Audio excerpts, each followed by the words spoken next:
ಓಂ ಶ್ರೀ ಸಾಯಿರಾಮ್. ಸರ್ವರಿಗೂ ಸಪ್ರೇಮ ಸಾಯಿರಾಮ್ಗಳು. ಏಪ್ರಿಲ್ 24 ನಮ್ಮೆಲ್ಲರ ಆರಾಧ್ಯ ದೈವ ಭಗವಾನ್ ಶ್ರೀ ಸತ್ಯಸಾಯಿ ಬಾಬಾರವರ ದಿವ್ಯ ಆರಾಧನಾ ಮಹೋತ್ಸವ. ಆರಾಧನಾ ದಿನ ಎಂದ ತಕ್ಷಣ ಸ್ವಾಮಿಯ ದರ್ಶನ, ಸ್ಪರ್ಶನ, ಸಂಭಾಷಣೆ ಇವುಗಳನ್ನು ಸವಿದವರಿಗೆ ಏನೋ ಒಂದು ರೀತಿಯ ಅವ್ಯಕ್ತ ನೋವು ಉಂಟಾಗುವುದು ಸಹಜ, ಸ್ವಾಭಾವಿಕ ಕೂಡ.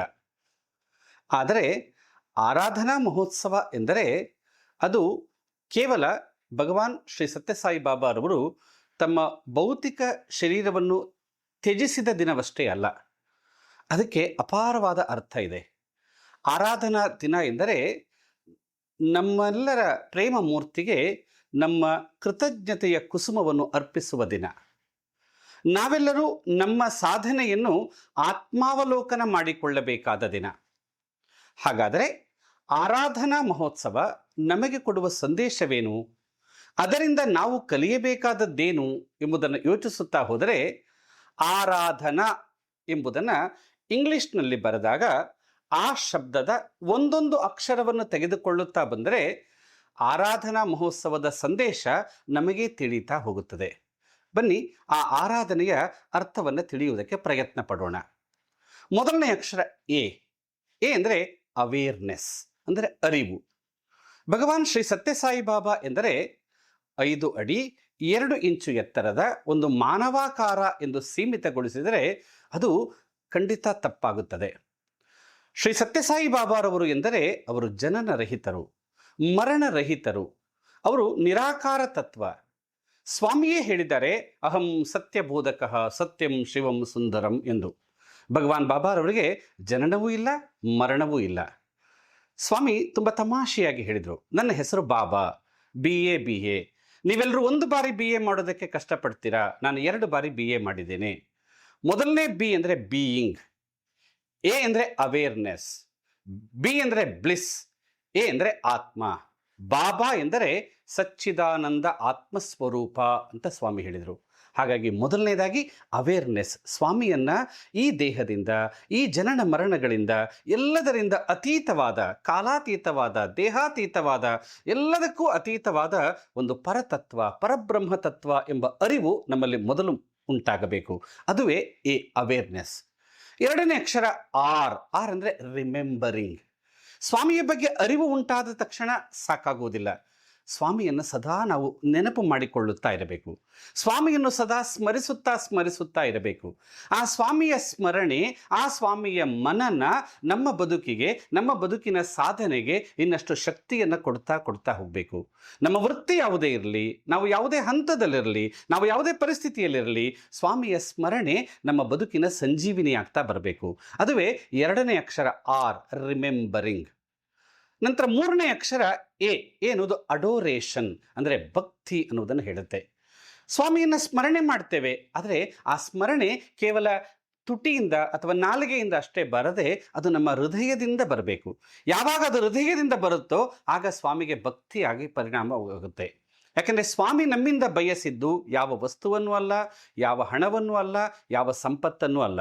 ಸ್ವಾಮಿ ನಮ್ಮಿಂದ ಬಯಸಿದ್ದು ಪರಿಪೂರ್ಣವಾದ, ನಿರ್ಮಲವಾದ, ನಿಸ್ವಾರ್ಥ ಪ್ರೇಮ, ಅಂದರೆ ಭಕ್ತಿಯನ್ನು ಮಾತ್ರ. ಹಾಗಾಗಿ ನಾವು ಕೂಡ ಆ ಸ್ವಾಮಿಯನ್ನು ಆ ಹೃದಯಪೂರ್ಣ ಭಕ್ತಿಯಿಂದ ಒಂದು ಸ್ಮರಿಸುತ್ತಾ ಬರೋಣ. ಸ್ವಾಮಿಯ ಭಕ್ತಿ ನಮ್ಮೆಲ್ಲರ ಮನದಲ್ಲಿ ತುಂಬುತ್ತಾ ಇರಲಿ.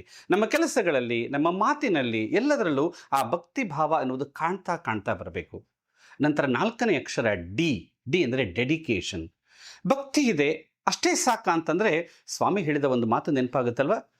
ಸ್ವಾಮಿ ಎಷ್ಟು ಚೆನ್ನಾಗಿ ಹೇಳಿದರು, ಮುಹುಮೆ ನಾಮ್ ಹಾತ್ ಮೇ ಕಾಮ್ ಅಂತ ಹೇಳಿದರು. ಅಂದರೆ ನಾಲಿಗೆಯ ಮೂಲಕ ಭಗವಂತನ ನಾಮವನ್ನು ಹೇಳ್ತಾ ಬರೋದು ಎಷ್ಟು ಸತ್ಯವೋ, ಹೇಗೆ ಸಾಧನೆಯಾಗುತ್ತೋ ಅದೇ ರೀತಿಯಲ್ಲಿ ನಮ್ಮ ಕರಗಳು ಭಗವತ್ ಕಾರ್ಯಕ್ಕೆ ಸೀಮಿತವಾಗಬೇಕು. ಡೆಡಿಕೇಶನ್ ಅಂದರೆ ಒಂದು ಸಮರ್ಪಣಾ ಭಾವದ ಕೆಲಸವನ್ನು ಮಾಡ್ತಾ ಬರಬೇಕು.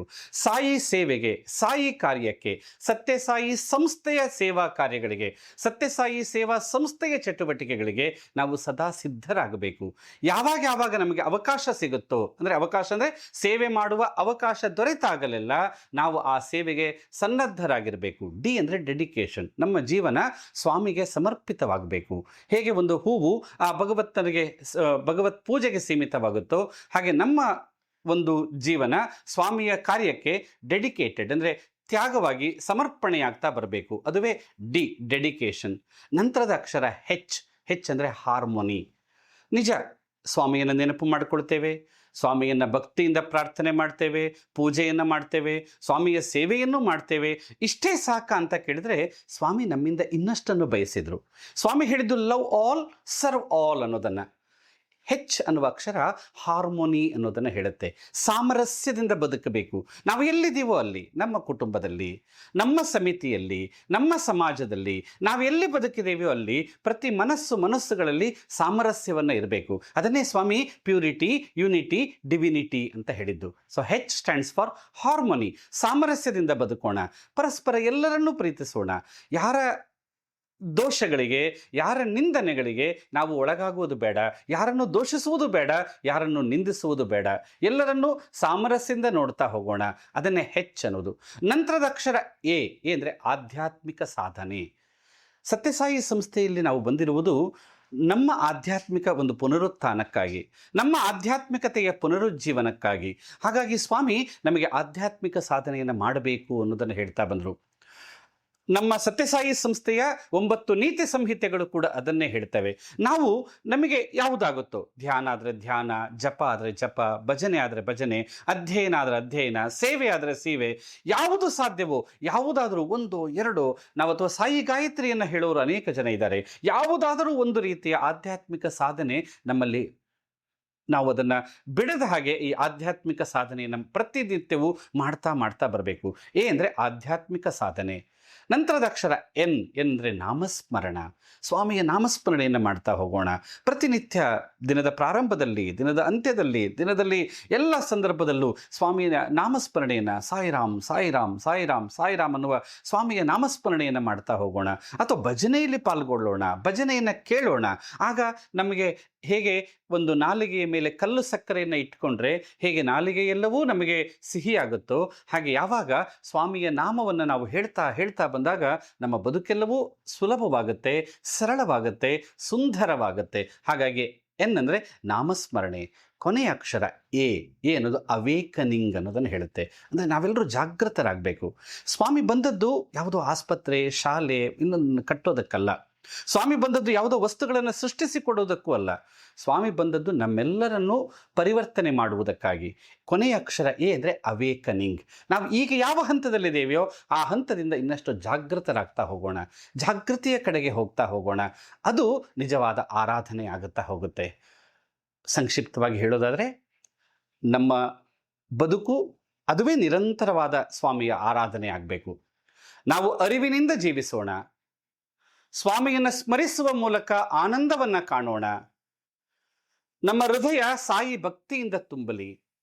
ನಮ್ಮ ಕೈಗಳು ಸಮರ್ಪಣಾ ಭಾವದಿಂದ ಕೆಲಸವನ್ನು ಮಾಡ್ತಾ ಬರಲಿ. ನಮ್ಮ ಮನಸ್ಸುಗಳಲ್ಲಿ ಸಾಮರಸ್ಯ ನೆಲೆಸಲಿ. ನಮ್ಮ ಪ್ರತಿಯೊಂದು ದಿನವೂ ಆಧ್ಯಾತ್ಮಿಕ ಸಾಧನೆಯಿಂದ ಪ್ರೇರೇಪಿತವಾಗಲಿ. ನಮ್ಮ ಉಸಿರಲ್ಲಿ, ನಮ್ಮ ಪ್ರತಿಯೊಂದು ಉಸಿರಲ್ಲೂ ಕೂಡ ಸ್ವಾಮಿಯ ನಾಮಸ್ಮರಣೆ ಸದಾ ತುಂಬಿರಲಿ. ಒಟ್ಟಿನಲ್ಲಿ ನಮ್ಮ ಬದುಕು ಮತ್ತು ಸಾಧನೆ ಜಾಗೃತಿಯ ಕಡೆಗೆ ಸಾಗಲಿ. ಇದುವೇ ನಿಜವಾದ ಆರಾಧನೆ, ಇದುವೇ ನಿಜವಾದ ಸಾಧನೆ, ಇದುವೇ ನಮ್ಮೆಲ್ಲರ ಸಾರ್ಥಕ ಜೀವನದ ಒಂದು ದಾರಿ ಮತ್ತು ಅದೇ ಸ್ವಾಮಿ ನಮಗೆ ಕೊಟ್ಟಂತಹ ಅನುಗ್ರಹ. ಭಗವಾನ್ ಬಾಬಾರವರು ಈ ದಾರಿನಲ್ಲಿ ನಾವೆಲ್ಲರೂ ಹೋಗುವುದಕ್ಕೆ ಅನುಗ್ರಹಿಸಲಿ ಅಂತ ಪ್ರಾರ್ಥಿಸ್ತಾ ನನ್ನ ಎಲ್ಲ ಮಾತುಗಳನ್ನು ಸ್ವಾಮಿಯ ಪಾದ ಪದ್ಮಗಳಿಗೆ ಸಮರ್ಪಿಸ್ತಾ ಇದ್ದೇನೆ. ಸಾಯಿರಾಮ್.